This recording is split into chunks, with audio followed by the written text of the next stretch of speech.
নমস্কার বন্ধুরা, আজকে আমি আপনার সাথে সঙ্গে যেই তথ্য নিয়ে আলোচনা করতে চলেছি সেটা হলো আর্থ ওয়ার্কের এক্সকাভেশন, মানে মাটি কাটা সহজ কথায়। তো মাটি কাটার যে রেট অ্যানালাইসিস কীভাবে করতে হয় এবং সেটা কি কি আমাদের কনসিডার করতে হয়, আর সর্বশেষে এটাও আপনাদেরকে দেখাবো যে সিপিডাব্লিউডি এই মাটি কাটার রেট অ্যানালাইসিস সম্পর্কে কি বলতে চেয়েছে। তো সর্বপ্রথম যে কোনো আইটেমের রেট অ্যানালাইসিস করার আগে সবার প্রথমে যেটা আমাদের করণীয় সেটা হলো প্রথমে আইটেম ডেসক্রিপশানটাকে ভালো করে রিড করা। আইটেমটা এখানে কিন্তু বলতে চেয়েছে যে earth working excavation by mechanical means, তখনই বুঝে নিতে হবে যে এটা মেশিনারি দিয়ে এক্সকাভেশন করার কথা বলা হয়েছে। আর এই আইটেমটা যেটা নিয়ে আমরা এখন রেট অ্যানালাইসিস করব সেটা কিন্তু লিড 50 মিটার এবং লিফট 1.5 মিটার। আচ্ছা, লিড আর লিফট বলতে যদি মানে বুঝতে অসুবিধা হয়, লিড বলতে মাটিটা ধরে নিন এই জায়গাটায় কাটা হচ্ছে, মাটিটা যে গাড়ি করে শিফটিং করা হবে সেটা যাতে 50 মিটারের মধ্যে হয়, এটা হলো লিড। আর লিফট কাকে বলছে, যে আপনি যে মাটিটা কাটছেন যেখান থেকে তার ডেপথ 1.5 মিটারের মধ্যে হয়, সেটা হলো লিফট। আশা করি বুঝতে পেরেছেন লিড আর লিফটের মধ্যে পার্থক্য। এবার আমরা রেট অ্যানালাইসিসের মধ্যে আমরা আরম্ভ করছি। প্রথমে রেট অ্যানালাইসিসে দেখবেন যে রেট অ্যানালাইসিস কয়েকটা পার্ট আছে। যে কোনো জিনিসের রেট অ্যানালাইসিস করার আগে আমাকে 3টে জিনিস কনসিডার করতে হয়। প্রথমে আছে যে মেশিনারি চার্জেস, তারপর আছে লেবার চার্জেস, তারপর আছে এক্সেসরিজের মধ্যে আমার টুলস ট্যাকেজ আসছে, ওয়াটার অ্যান্ড ইলেকট্রিসিটি চার্জেস আসছে এবং কন্ট্রাক্টার প্রফিস অ্যান্ড ওভারহেড আসছে, যেগুলো আমরা একটা পার্সেন্টেজে আমরা কিন্তু নিয়ে নিই, ঠিক কনসিডার করে নিই। তো প্রথমত আমি আরেকবার জিনিসটা আপনাদেরকে হলো রিপিট করে দিই। প্রথমে আসে আমাদের রেট অ্যানালিসিস করার জন্য 3টে স্টেপ, 3টে জিনিসকে আমাদের মাথায় রাখতে হবে। প্রথমত আমাদের আসছে মেশিনারি, তারপর ম্যান পাওয়ার। আচ্ছা, এর আরেকটা জিনিস থাকে কিন্তু যেহেতু এটা আমাদের আর্থ ওয়ার্ক এক্সকাভেশনের জন্য, সেক্ষেত্রে আমরা ওইটাকে কনসিডার করছি না, যেটা হলো ম্যাটেরিয়াল। তো মেশিনারি, ম্যান পাওয়ার, ম্যাটেরিয়াল যেটা এখানে কনসিডার হচ্ছে না, এবং আসছে আপনার এক্সেসরিজ, যেগুলো আপনার প্ল্যান্ট মেশিনারি, টুলস ট্যাকেজ, ওয়াটার অ্যান্ড ইলেকট্রিসিটি চার্জেস এবং কন্ট্রাক্টার্স অ্যান্ড ওভারহেড প্রফিট। তো জিনিসটা আশা করি আপনারা হলো বুঝতে পেরেছেন। এইবার আপনারা দেখতে পাচ্ছেন যে এক্সকাভেশনের জন্য আমি এখানে 240 m³ কনসিডার করেছি। অ্যাজ পার সিপিডাব্লিউডি গাইড আমরা কিন্তু 30 একটা জেসিবি, এটা সবসময় মাথা রাখবেন যে একটা জেসিবি এক্সকাভেশন করতে 8 ঘন্টা যদি সে পুরো কাজ করে, সব মোটামুটি সে যদি ভালোভাবে হলো ফ্রন্ট অ্যাভেলেবেল পায়, তাহলে সে কিন্তু 30 m³ প্রত্যেক ঘন্টায় কিন্তু সে কাজ করবে। সেই হিসাবে 240 m³ আমরা এখানে ধরেছি। তাহলে একটা জেসিবির আউটপুট প্রতি ঘন্টায় 30 m³ করে আমরা 8 ঘন্টায় ধরেছি 240 m³। ঠিক আছে, তো 8 ঘন্টা মানে একদিন, সেই একদিনের জেসিবি চার্জেস আমাদের উইদাউট ফুয়েল 900 টাকা করে কনসিডার করা হয়েছে, যেটা as on date market rate মোটামুটি সেটা 8 ঘন্টা ইন্টু হলো 900, তার মধ্যে 7200 টাকা। তাহলে মেশিনারির 1 নম্বর এবং প্রধান যেটা আইটেম সেটা হলো জেসিবি, সেটা 7200 টাকার আমার জেসিবি লাগছে। জেসিবির সঙ্গে আমার ডিজেল লাগে। তো জেসিবির সাধারণত ঘন্টায় 5.5 লিটার করে আমার ডিজেল লাগে। তো 5.5 করে যদি আমার ডিজেল লাগে তাহলে 8 ঘন্টায় হয় 44 লিটার। আর ডিজেলের প্রাইস আমি 100 রুপিস ক্যালকুলেশন করে সেটা আমার 4400 টাকা আসছে। তাহলে ডিজেলের প্রাইস আমার দাঁড়ালো জেসিবির জন্য 4400 টাকা। ট্র্যাক্টরের আমার হায়ারিং চার্জ, ট্র্যাক্টরের জন্য আমার লাগে 4000। আমার ট্র্যাক্টরের কিন্তু হায়ারিং চার্জটা কিন্তু একদিনে 4000 টাকা। একদিনে একটা ট্র্যাক্টরের ভাড়া 4000 টাকা। এবার সেটা ডিপেন্ড করে জায়গা অনুসারে, প্লেস অনুসারে, লোকেশান অনুসারে। আমি এটা 4000 ধরে কনসিডার করেছি। আপনাদের জায়গায় যদি আলাদা হয় ফরম্যাট সেমই থাকবে, শুধু রেটটা চেঞ্জ হয়ে যাবে। তো দুখানা ট্র্যাক্টর আমি এখানে কনসিডার করেছি, দুটো ট্র্যাক্টর, কারণ একটাকে লোড দেবে এবং একটা হলো মাটিটা এক জায়গায় শিফটিং করতে সহজ হবে। তো 4000 টাকা এখানে আমরা ট্র্যাক্টরের পার ডে রেট ধরে দুটো ট্র্যাক্টর 8,000 টাকা আমরা ধরেছি, এবং ট্র্যাক্টরের যে ডিজেল কনজামশন সেটা 3 লিটার পার ঘন্টায় ধরে 48 কী করে হলো, 3 8 24, 24 ইন্টু 2, 3 ইন্টু আমার 8 ঘন্টা করে একটা ট্র্যাক্টর, মানে 24 লিটার একটা ট্র্যাক্টরের জন্য যাচ্ছে, দুটো ট্র্যাক্টর ইন্টু 2 মানে 48, ঠিক আছে। তো সেখানে 100 টাকা করে আমি তেলের দাম ধরেছি, সেটা আপনি 110 115 যেটা এখন মার্কেট রেট চলছে সেই হিসেবে ধরে আপনারা করতে পারেন। সেখানে 4,800, এটা কিন্তু অ্যাজ প্র্যাকটিক্যাল, মানে একদম প্র্যাকটিক্যালে আপনাদেরকে আমি ডেটা অ্যানালিসিস করাচ্ছি।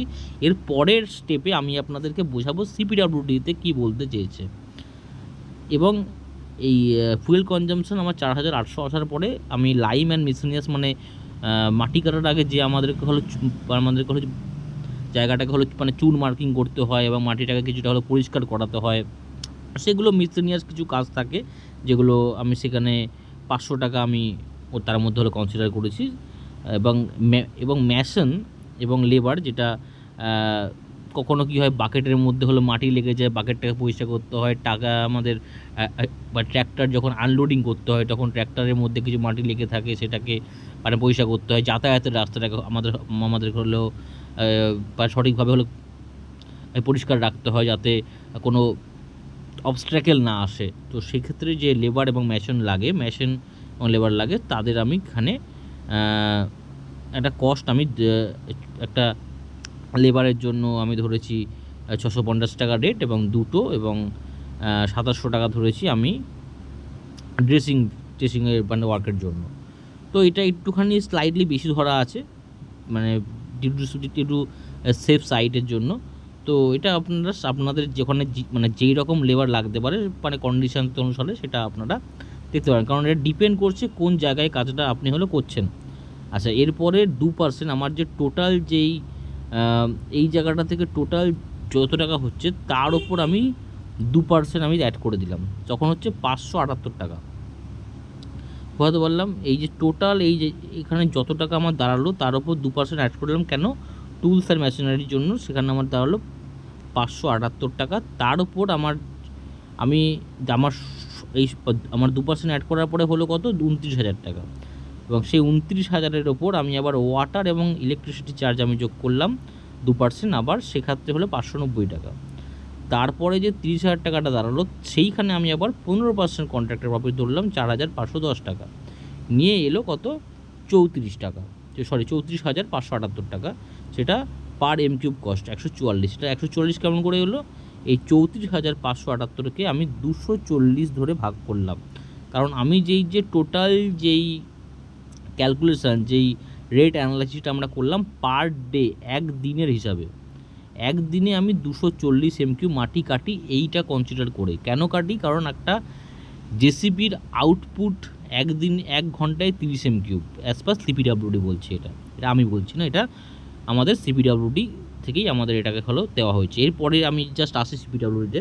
আচ্ছা, তার মাঝে আমি জাস্ট আপনাদের বলে রাখা ভালো যে মাটি কাটার রেটটা এই ফরম্যাট ধরে আপনারা করতে পারবেন, কিন্তু এটা ডিপেন্ড করছে আপনার কোন জায়গায় মাটিটা কাটছেন। যদি খুব যদি আপনার সাইটের খুব মানে ক্রিটিক্যাল জোনে থাকে, সেক্ষেত্রে কিন্তু আপনার এই রেটগুলো কিছুটা আপ ডাউন করতে পারে, বাট এই ফরম্যাটটাই আপনাদের কিন্তু হলো কাজে লাগবে। এবার আমি যদি সিপিডব্লিউডিতে যাই, CPWD DAR 2023 earthwork in excavation by mechanical means, মানে আমি জেসিবি দিয়ে মাটি কাটছি হাইড্রোলিক এক্সকাভেটর, যেখানে 1.5 metre as well as 10 square metre on plan. Similarly যেটা আমি আপনাকে বলছিলাম যে 50 মিটারের লিড এবং লিফট হলো 1.5 মিটার, এখানে সিপিডব্লিউডিতে পুরো একদম পরিষ্কার লিখে দিয়েছে, ঠিক আছে। তো এখানে ডিটেলস অফ কস্ট, এখানে 10 MQ ওপরে হলো এই টোটাল কস্টটা বের করেছে 10 MQ উপরে, ঠিক আছে। যেখানে 2,054 টাকা বেরিয়েছিল, সেখান থেকে 10 দিয়ে ভাগ করলো, যেটাকে আমরা আগেরটাতে 240 দিয়ে ভাগ করেছিলাম, কারণ আমরা একদিনের পুরোটা আমরা ক্যালকুলেশন করেছি। এখানে কিন্তু লিখে দিয়েছে এভারেজ আউটপুট, যেটা আমি আপনাদের বলছিলাম বারবার করে, যে একটা জেসিবি এটা কিন্তু খুব ইন্টারভিউয়ের জন্য বেস্ট, মানে খুব মানে ম্যাক্সিমাম ইন্টারভিউয়াররা কিন্তু এই কোশ্চেনটা কিন্তু করে থাকে, ঠিক আছে। তো এটা মাথায় রাখবেন যে 30 MQ কিন্তু একটা হাইড্রোলিক এক্সকাভেটরের পার ঘন্টার আউটপুট, ঠিক আছে। সেই অনুসারেই কিন্তু এখানে করা হয়েছে। তো এখানে রেটগুলো এখানে সিপিডব্লিউডি অনুসারে যেহেতু এখানে জিএসটি মাল্টিপ্লাইং জিএসটির একটা মাল্টিপ্লাইং একটা হলো মানে ফ্যাক্টর ইউজ করেছে, তারপর কন্ট্রাক্টর প্রফিটের পরে আবার লেবার সেস ইউজ করেছে, সেখানে রেটটা একটু হায়ার সাইডে গেছে, 205 টাকা গেছে অ্যাজ পার সিবিডব্লিউডি। যেটা আমাদের প্র্যাকটিক্যালি যদি আমরা করে থাকি সেটা আমাদের হচ্ছে 144 টাকা। কিছুই না, জিনিসটা সেম সিপিডব্লিউডি। আমরা এখানে যা যা জিনিস কনসিডার করেছি যেটা পুরো আপনাদের হলো বোঝার সুবিধার্থে, এখানে সিপিডব্লিউডি কিন্তু সেখানে জাস্ট ছোটোভাবে কোয়ান্টিটি একটা পয়েন্টে দিয়ে দিয়েছে, পয়েন্টে দেওয়ার পরে এখানে রেটটা বসিয়ে দিয়ে ওরা 10 M³ উপরে জিনিসটাকে পুরো কিন্তু জিনিসটাকে হলো সাজিয়েছে, ঠিক আছে। এই যে কোয়ান্টিটি, এই যে 0.0 এর কিন্তু ব্যাকআপ এখানে স্পষ্ট করে কিন্তু দেয়নি। যেই ব্যাকআপটা আমি এখানে আপনাদেরকে হলো বুঝিয়ে দিলাম, যেই ব্যাকআপটা আমি এখানে আমি কী কেন ধরলাম কোয়ান্টিটি, সেটা কিন্তু এখানে আপনাকে হলো বুঝিয়ে দিলাম, ঠিক আছে, বোঝাতে পারলাম। আশা করি এই ভিডিওটা আপনাদেরকে যথেষ্ট মানে সাহায্য, মানে এই আর্থওয়ার্কের সম্পর্কে জানতে আরও সাহায্য অনেকটা হলো আপনাদের হলো কাজে লাগবে। তো ভিডিওটা আজকের জন্য তো এইটুকুনি। পরবর্তীকালে আমি আবার আসবো অন্য ভিডিও নিয়ে আপনাদের কাছে। নমস্কার।